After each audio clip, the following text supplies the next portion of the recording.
A Plaguelands Media production. Hey everyone, this is Hugh from Plaguelands Media, bringing you an RPG review. This is the Shackled City. You can see by the logo, it's a Dungeons & Dragons campaign, but this was written for 3rd edition Dungeons & Dragons or 3.5.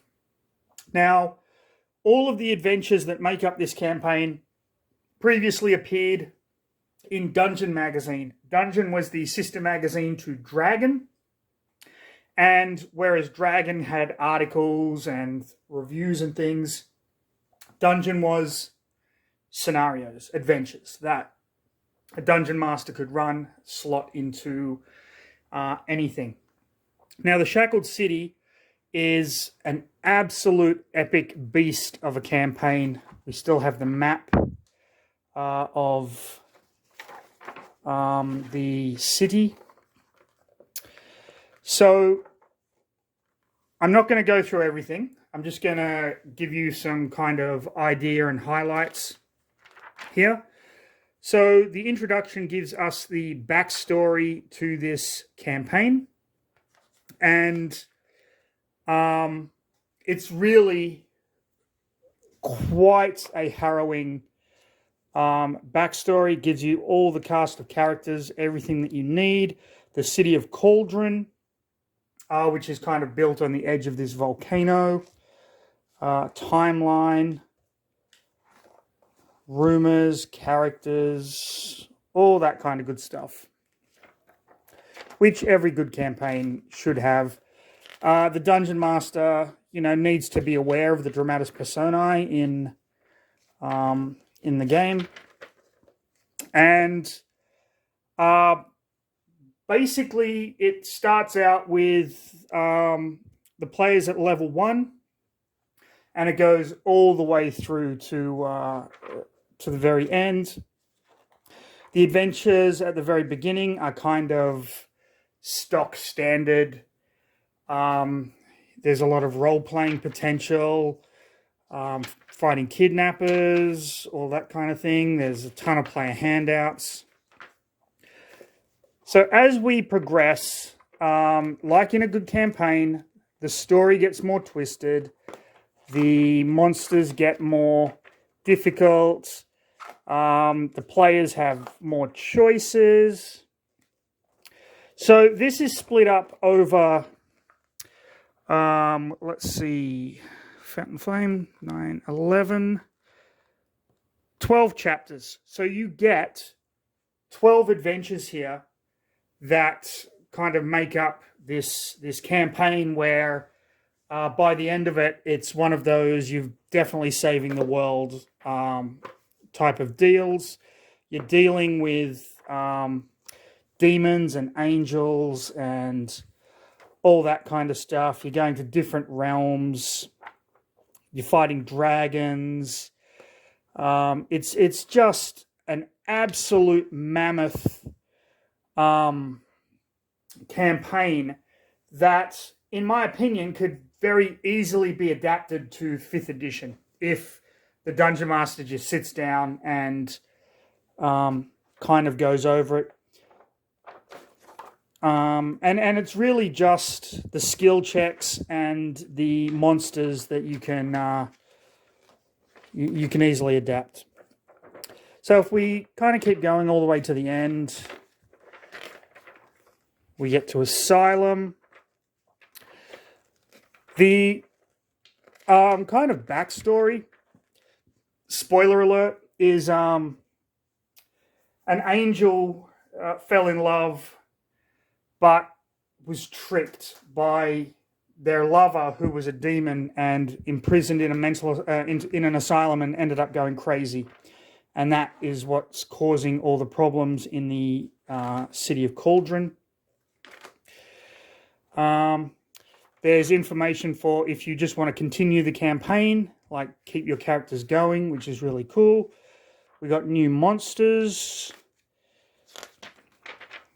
We have Adamarcus, Demon Prince of Madness, the big bad in the thing. Crystal Snake, Draconic Fingerling, Lich Fiend, very cool. Smoking Eye Creature, Thunder Beasts. Got new magic items, new feats and spells. You get a lot. New prestige classes, which is always good. Creature statistics. So creature statistics basically is just the block stats. Easy for you to look up as you need them. And there is an absolute ton of them here. And then we go into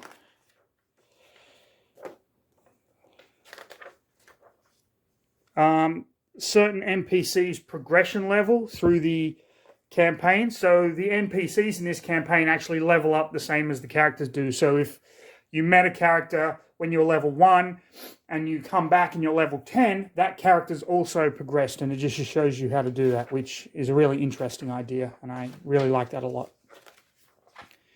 Some great art, of course. A little bit on character creation. And then you have, of course, the player handout section, which is always really cool. And then some kind of, you can order back issues of Dungeon. I don't think you can anymore. Maybe from Paizo's website. And then another campaign book, Age of Worms. I always wanted to get this. Never could find it anywhere, not even on Paizo's website back in the day. And then a little kind of map book that has, for the Dungeon Master, has all the maps for all the areas in it.